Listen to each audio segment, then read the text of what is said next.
Welcome back to the channel, everyone. Today we're going to be doing an in-depth analysis of Empuraan and looking further into the future. If you have not seen Empuraan, this video will contain spoilers, so please come back to it after you have watched the movie. To understand the connotations behind the word Azrael, we first have to look at what Lucifer means. In Christian tradition, Lucifer is often associated with Satan, the fallen angel who rebelled against God. The connection originates from a passage in the Bible, Isaiah 14:12. Over time, Lucifer became known as the prideful angel who defied God and was cast out of heaven, later becoming known as the devil, aka Satan. Empuraan is a Malayalam term that translates roughly to supreme ruler or overlord. It is often used to describe a powerful, godlike figure who reigns over everything. The term has deep cultural and mythological significance in Kerala. Empuraan implies an all-powerful ruler who stands above others, larger than life and invincible. This aligns with the character arc of Mohanlal's characters, Stephen Nidambali and Qureshi Abraham, who are both mysterious divine figures with a dark, unknown past. The term can also be used to symbolize the character's rise to absolute power, much like how Lucifer became the ruler of hell after his fall from heaven. The biblical Lucifer is sometimes seen as the bringer of knowledge. In the first film, Stephen Nidambali operates from the shadows, controlling politics and crime with deep knowledge and strategy.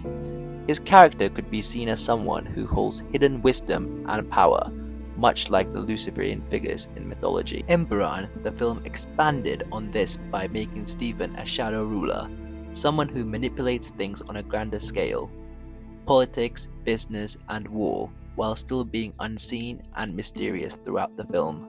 A great example of this is halfway through the movie Empuraan, where the character was seen as dead to the rest of the world. The title Empuraan can also be seen as a reference to Lord Shiva, as seen in Hinduism. An example of this can be seen in the song Kadavale Pole, translating to godlike, where the lyrics directly compared Stephen to Lord Shiva, implying he is both a destroyer and a creator. Now that we have understood the connotations behind the terms Lucifer and Empuraan, let's get back to the third part of the franchise, Azrael, the Angel of Death. Azrael is known as the Angel of Death in Islamic, Jewish, and some Christian traditions. Unlike Lucifer, who is often depicted as a fallen angel of the rebellion, Azrael is a divine servant carrying out God's will by taking souls at the moment of death. The term Azrael has different meanings in different traditions. For example, in Islam, Azrael is a servant of God, neither good nor evil. He simply executes divine will. In Judaism, he is sometimes seen as a compassionate figure who guides souls rather than just a grim reaper. In Christianity, he is not as straight out mentioned, but is often associated with the Archangel Michael's role in battling Satan and guiding souls. Unlike Lucifer, who chose rebellion, Azrael does not take sides. He is neither a savior nor a villain, but a force of fate. He leads both righteous and the wicked to the afterlife, suggesting his role is beyond morality. While not a judge himself, his presence signifies the final moment of reckoning in many traditions. This table represents a direct comparison between the terms Azrael and Lucifer. This is important as there is a possibility both these terms could not be representing Stephen Nidambali or Qureshi Abraham. We will talk more about this later in the video. The concept of Azrael may tie into the Lucifer trilogy in many ways, especially in relation to Qureshi Abraham's journey.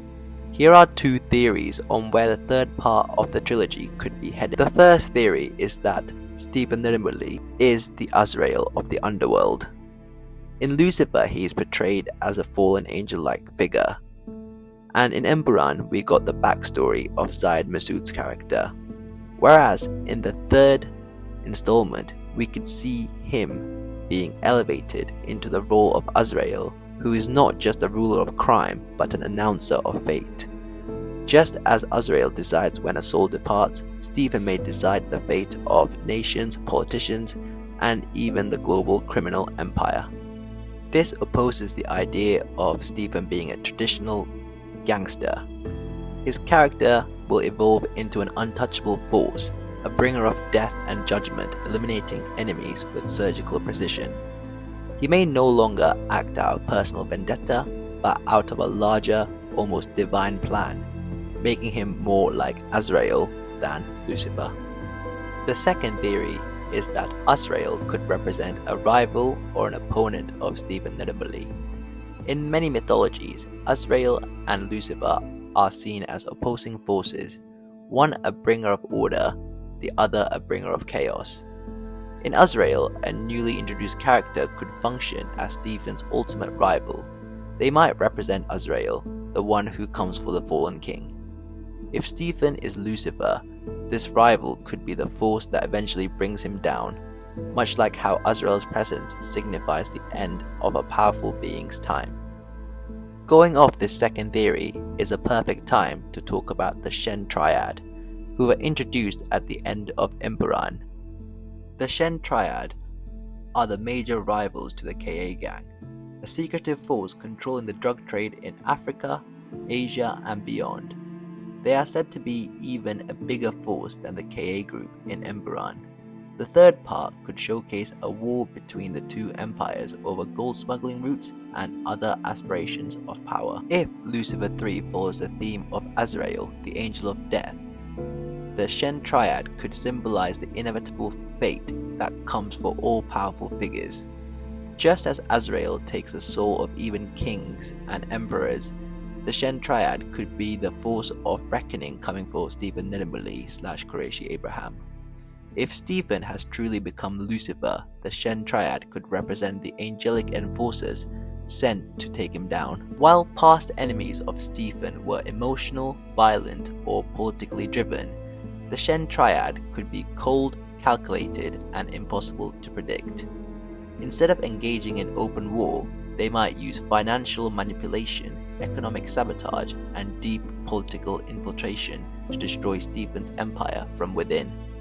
The story of the third part could also go down the betrayal route, a wolf in the shadows. Someone from Stephen's own circle could be secretly working with the Shen Triad. This betrayal could mirror the Judaist Lucia betrayal theme, similar to how Lucifer was betrayed in Christian law. The betrayer might offer Stephen's empire to the Shen Triad in exchange for wealth or survival. Here is a final table comparing Lucifer, Azrael, and the Shen Triad, as we cannot be sure which direction the story will take in the third part. I feel like this table summarizes all the directions and it gives an accurate representation of the character arcs of each of these figures. A lot of effort and time has went into the preparation of this video, so if you did enjoy it, please do leave a like, comment, and subscribe to the channel to show your support. I will see you next time.